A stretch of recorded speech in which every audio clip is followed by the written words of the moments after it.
Okay, not going to be a terrain build today, but a little more arts and crafts. I am, as you can see, a bit of a dice goblin. Not as extreme as I had been in previous decades, but yeah, I tend to have a lot more dice than I really need. For example, these are the 11 sets of dice that I regularly use. I got a set of metal dice because I wanted them.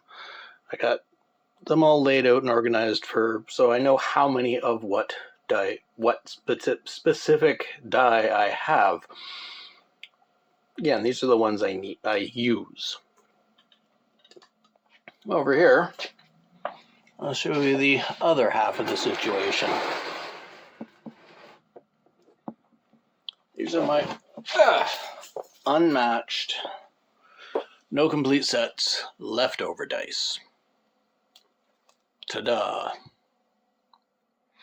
Now I try to keep them organized, and as long as this thing's lying flat, they are. It's a box meant for poker chips.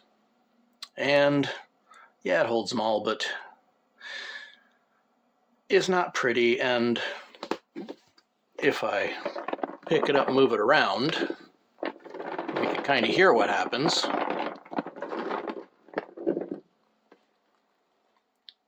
They don't stay organized. They tend to roll about. That's not really good.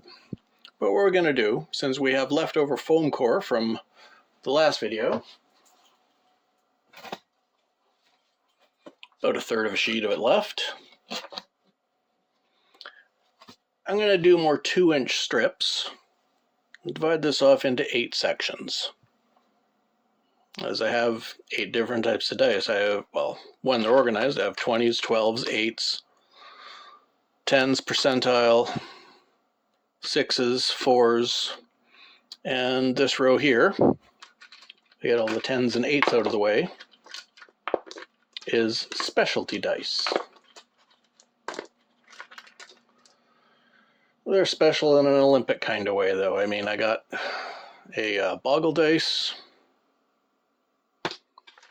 a D30, few homemade D3s,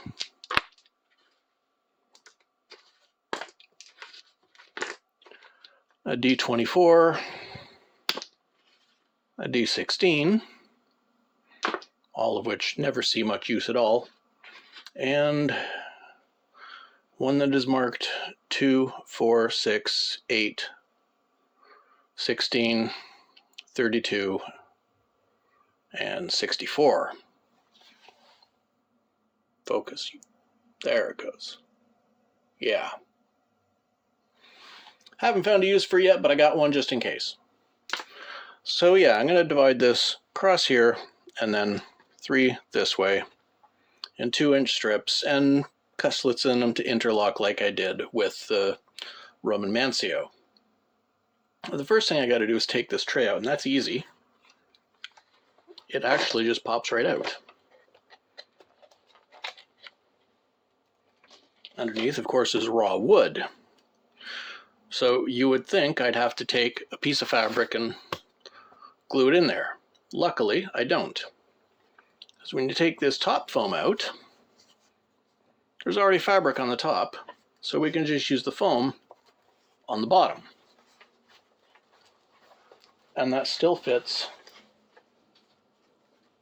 2 inches of depth to put the strips in. So all I got to do is cut those 4 pieces, cut the slits in them, slide it in. Then I'll be able to open and close it. So we'll cut those and then show you. Okay, so we got our pieces cut. There's only 4 of them. This is going to be a lot simpler to do than building a complicated structure like the Mancio in the previous video. And yeah, these are 15 by 7 3/4. 15 this way, 7 3/4 this way.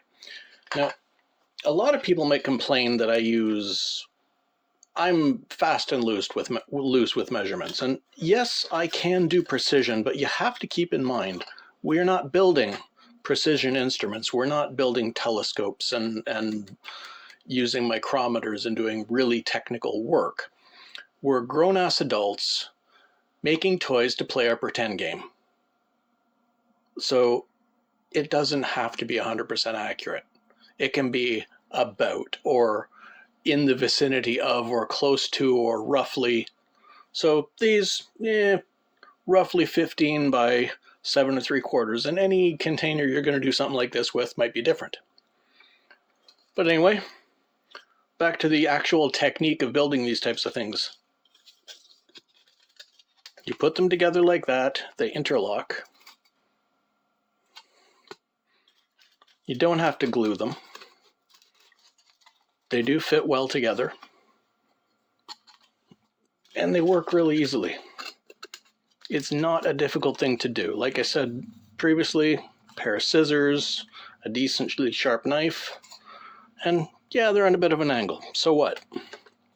So we get that in there, press it in, and since this one has more tension, I'll put this straight on top because that'll push the other ones down.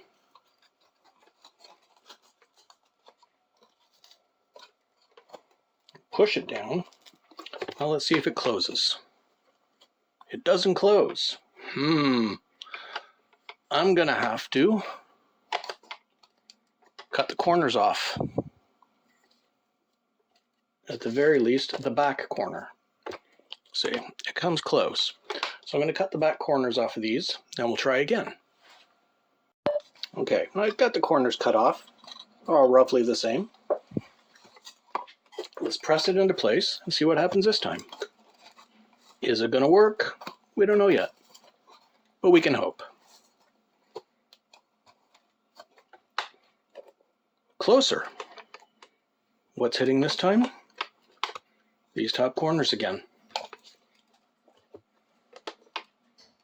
So we'll cut them on a further angle down. Now I know a 2-inch piece will fit in the middle. So I can taper them right up to that corner. I'll do that and then show you. Third try. Let's see how well it works this time, if at all. As we find more problems, we can just fix them. Now it's catching on the front, so we can taper that one down. The sides are going in no problem. The front is what's stopping it. So we'll taper these down the same way and see what happens. All right, on the fronts, we've cut the corners down the same way we did the first time on the backs. If we don't need to cut more, we won't cut more. But if it's necessary for everything to fit, then we'll cut more. And sooner or later, it'll close. Now what's stopping it now?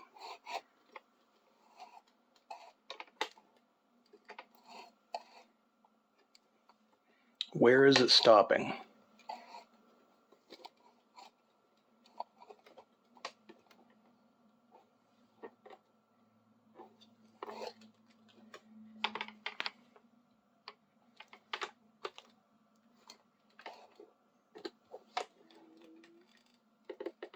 Let's compress it and see if it leaves a mark anywhere.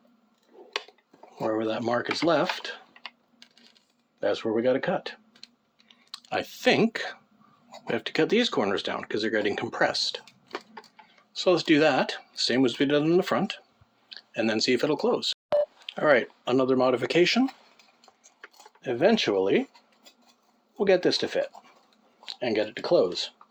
So that goes in, everything looks straight, and as Jimmy DeResta said, if it looks straight, it's straight.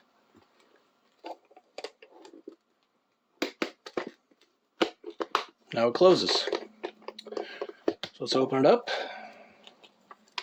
It's not doing compression damage to any point on the structure, so it is holding itself together and holding itself up. So now we can divide up the dice into the different areas where they're supposed to be.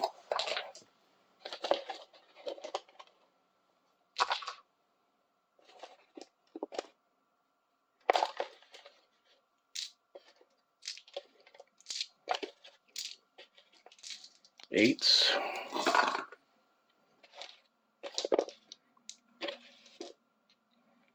Twelves.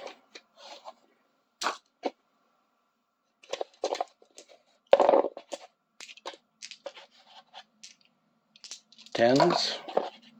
Another 8. 20s.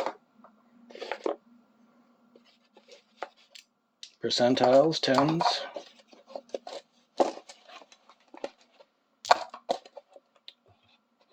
We will eventually have this organized,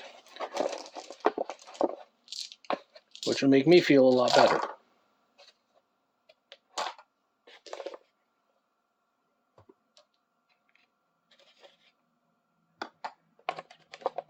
Fours.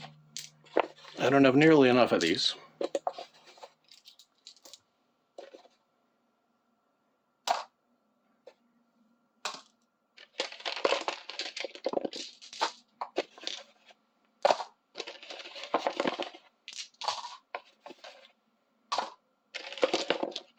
Another 10 mixed in with the 20s.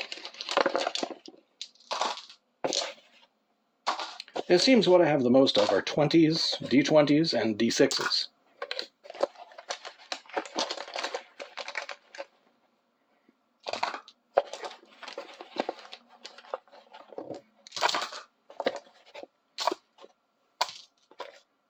But now, they're not going to get all mixed up together. So I will be able to easily grab an extra dice if I need one out of this loose box.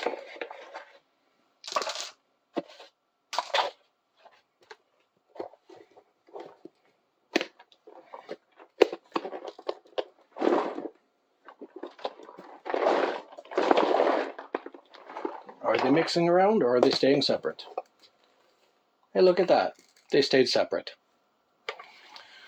So there's a simple, easy project. If you have a box with a handle on it, a carry case of some kind, you can split it up like this, just with some cheap foam core. And yeah, make it easier and more stylish to carry your extra dice. All right. Hopefully you get something out of this, even if it's just a technique with slotting things together in foam core. So anyway, like, share, comment, and subscribe. Give me ideas for other videos, and we'll talk to you next time.